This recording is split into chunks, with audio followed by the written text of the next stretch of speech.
Okay, I'm gonna show you guys something. I did this video a second ago, but I didn't like it, so I'm gonna try it again. I've been playing with this, and I took the start kill switch off, you know, just to have a look at it, and it did have a bunch of grease built up in it. So I cleaned it all out, cleaned the contacts off on it, and put it back together. But before I even took this apart, I did what, there's a test that I found on the internet that you can do. And basically what you do is you put the key, you pull all the plugs, then you put the key in the on position while this is in the off position, and then see if you know, you get a little spark when you turn the key. And I would get a spark. So then you put this into the run position, the kill switch into the run position, and try it again. Same thing, got a spark. No matter what position I put this in, I got a spark. The last test that you do is you put it in run, turn the key on, and then kick the bike over while the plugs are out, and you should get a spark. Well, in the run position, I would not. In this position off, I do. So I had to have it all the way to the right on off in order to get spark while I was kicking the bike over. So I'm going to leave it in the off position, leave the key on, and now I'm going to try to start it. Yeah, we'll see what happens. I haven't given it a whirl yet, but I'm just in awe as to why that's happening. Because I did my test before I took the kill switch off, so I didn't, you know, get anything backwards or anything. And inside the kill switch itself, there's only 2 connectors, so it's not, there's no way to mess it up, you know. So anyway, here we go. We're gonna try to start her up, see what happens. I'm gonna turn all the headlight off just so that it doesn't draw any more amps than it needs to. I'm in that position. I'm in the start here. It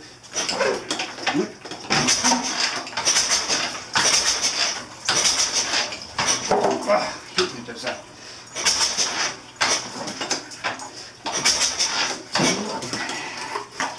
Give it some gas maybe. And the throttle. Choke was on. Let's take the choke off.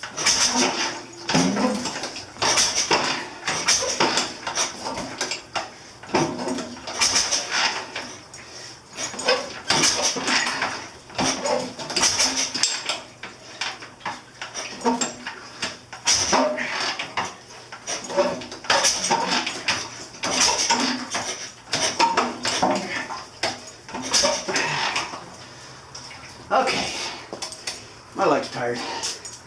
Well, that didn't make a difference. So, even though I'm getting spark, maybe the spark's not strong enough. So, my issue seems to still be coils or the ignition amplifier, one of those two.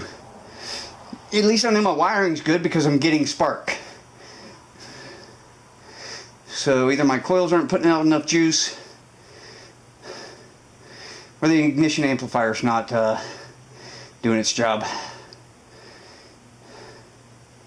So yeah, that's where I'm at now. I'm not going to try to kick it over anymore. I'm done. My leg is sore. So I guess we'll just wait till we get the new carbs before I mess with it anymore, or the new coils. See what that does.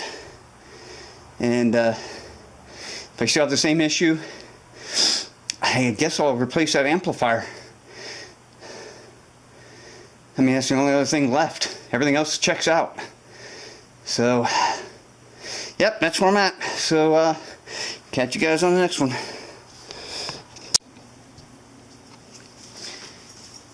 Okay, here's where we're at. I did some searching on the internet and watched several YouTube videos about just motorcycles in general and ignition and fuel and blah blah blah blah blah.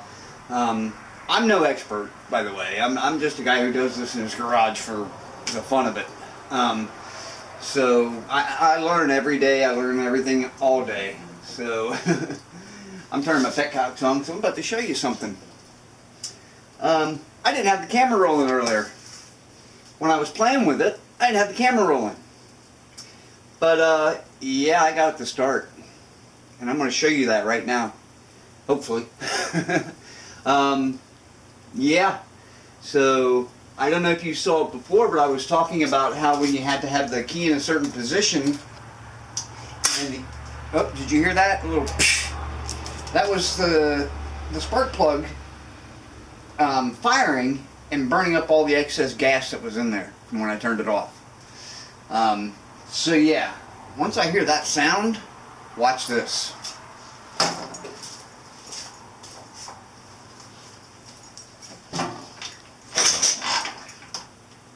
At quarter throttle or so. Oh, come on, you just did it.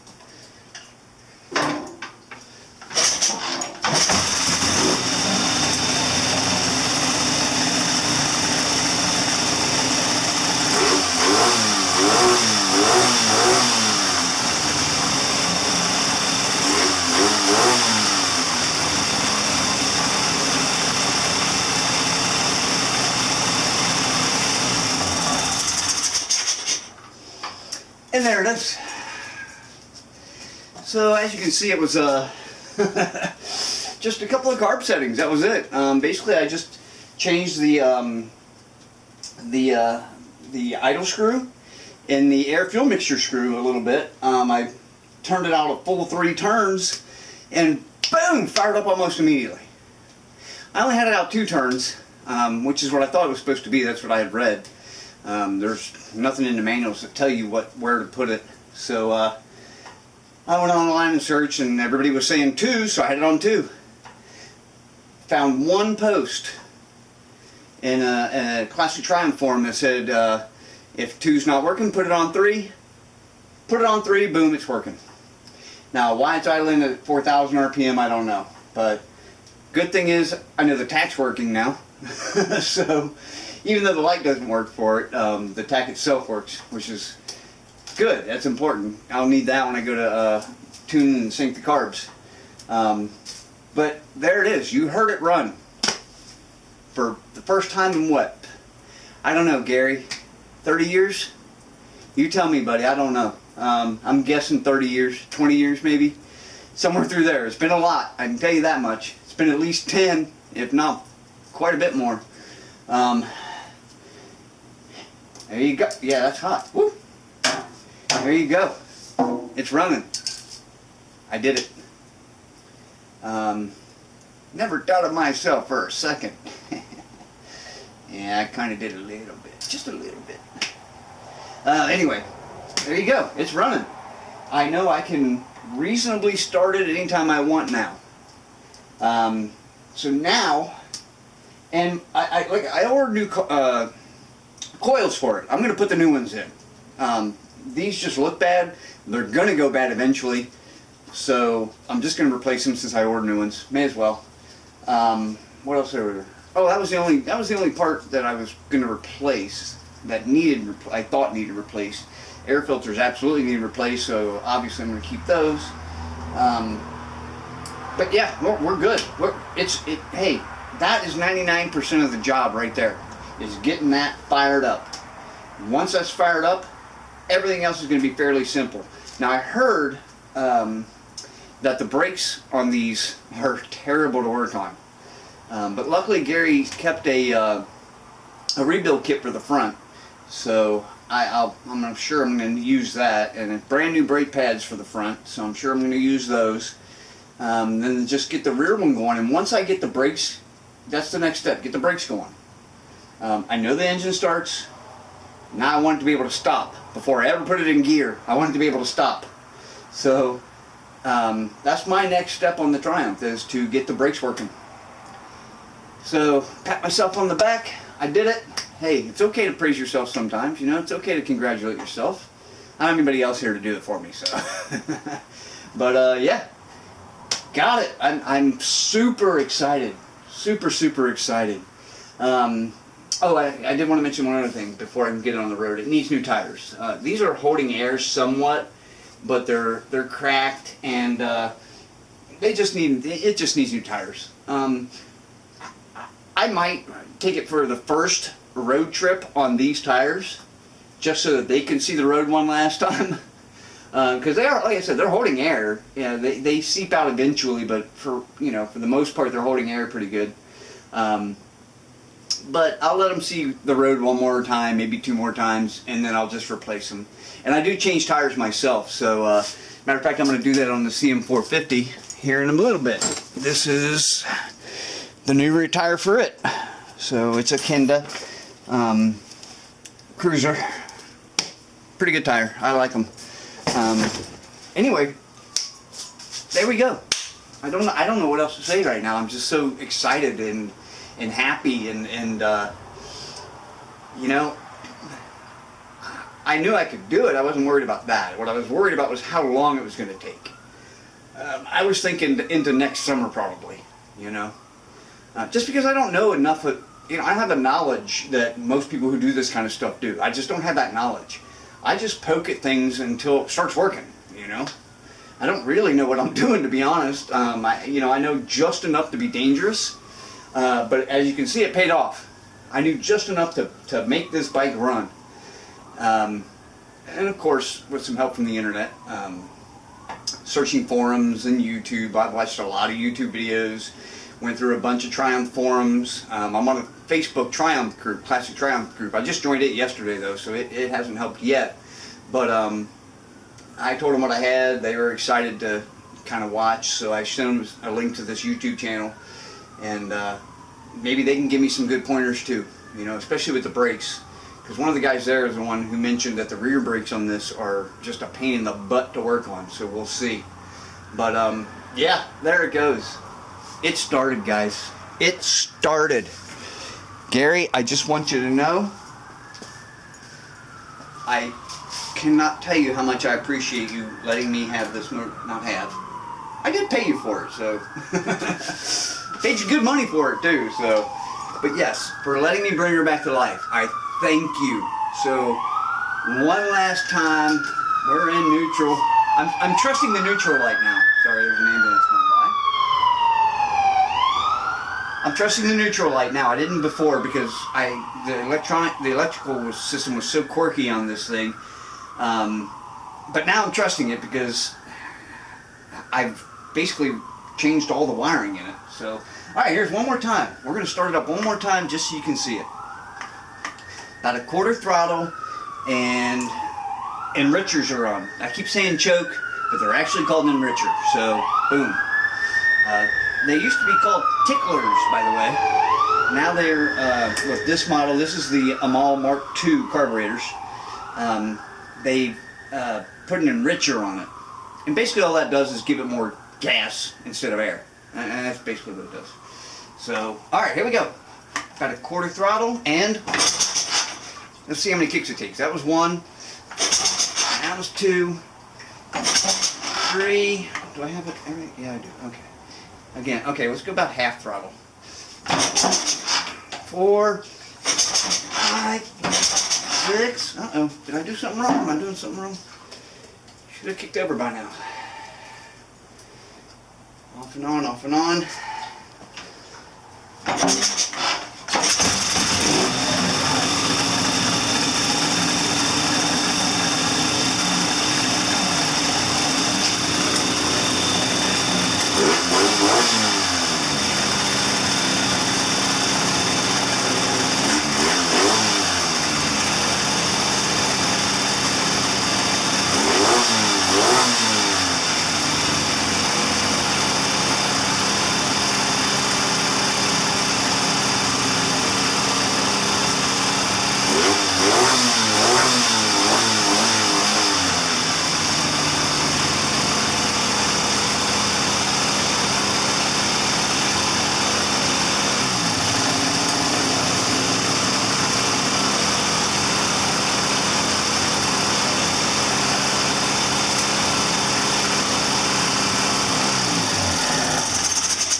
Kickstand's hard to find, by the way.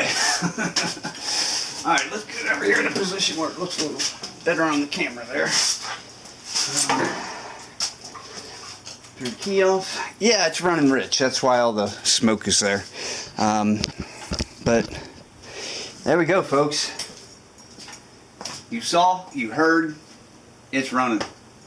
I was extremely tempted to put it in gear, but I don't have brakes. Matter of fact, this is my front brake right here. It's just kind of laying here, if you can see it. It's just kind of laying there. So, let me show you real quick. When I took the, when I went to take the kill switch off, which is right here, this mounts right here. And there's a bolt behind it that you have to remove.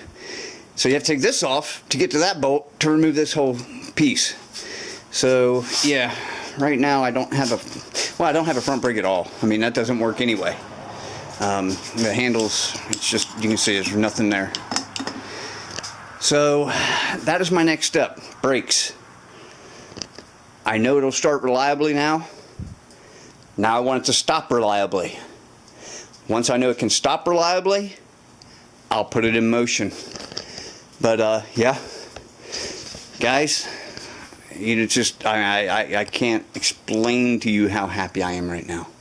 My garage is just full of smoke. It's running really, really rich right now. That's probably why it's idling so high. I imagine once I put the air filters and the air boxes back on, that should calm down quite a bit. I'm thinking about it. Let me turn my petcocks back off. But yeah, there you go. You have officially heard it start, and there's more to come. If you, I mean, that was the main goal for right now. Now the main goal is to get at least one of the brakes working, if not both. But I'm going to start with the front probably, and then move to the back. They both look pretty easy. I mean, I've done brakes a million times, so it shouldn't be too hard. I'm just hoping I don't have to replace a whole lot of parts, that's all. But yeah, okay, I'm going to go ahead and end it now, and I'm going to go celebrate with a nice cold one, and get this video uploaded for you guys. So again, I can't stress enough how much I want to thank Gary for keeping all the manuals, which I was using to help get to this step. Right there's the carb and the screws I was messing with, and for letting me bring her back to life. I mean, you know, he knows. I've known Gary my whole life, literally. So since I was a baby, he's known me. But he knows how long I've wanted this motorcycle. It's for years and years and years. And when I finally had enough saved up to get it, I was just really excited. And I knew it didn't run. I knew it had problems. I knew it had rust all over. I knew I was probably going to even have to tear the engine apart. I didn't care. I wanted this motorcycle. I have it. And now it runs. Gary, I love you, man. I love you. Thank you for this. When I get it done, and I get the brakes going, and make sure the gearbox is good, I'm going to ride this up to your house, and you're going to take it for a spin. Just so you know, hey, stop. Stop. You're going to take it for a spin. Okay? End of story. I want you to ride it again. So, okay, I'm going to sign off. My dog is barking at something. So, until next, I guess we're going to work on the brakes next. I mean, I think front, but maybe back. I don't know. We'll figure it out. All right, bye, guys.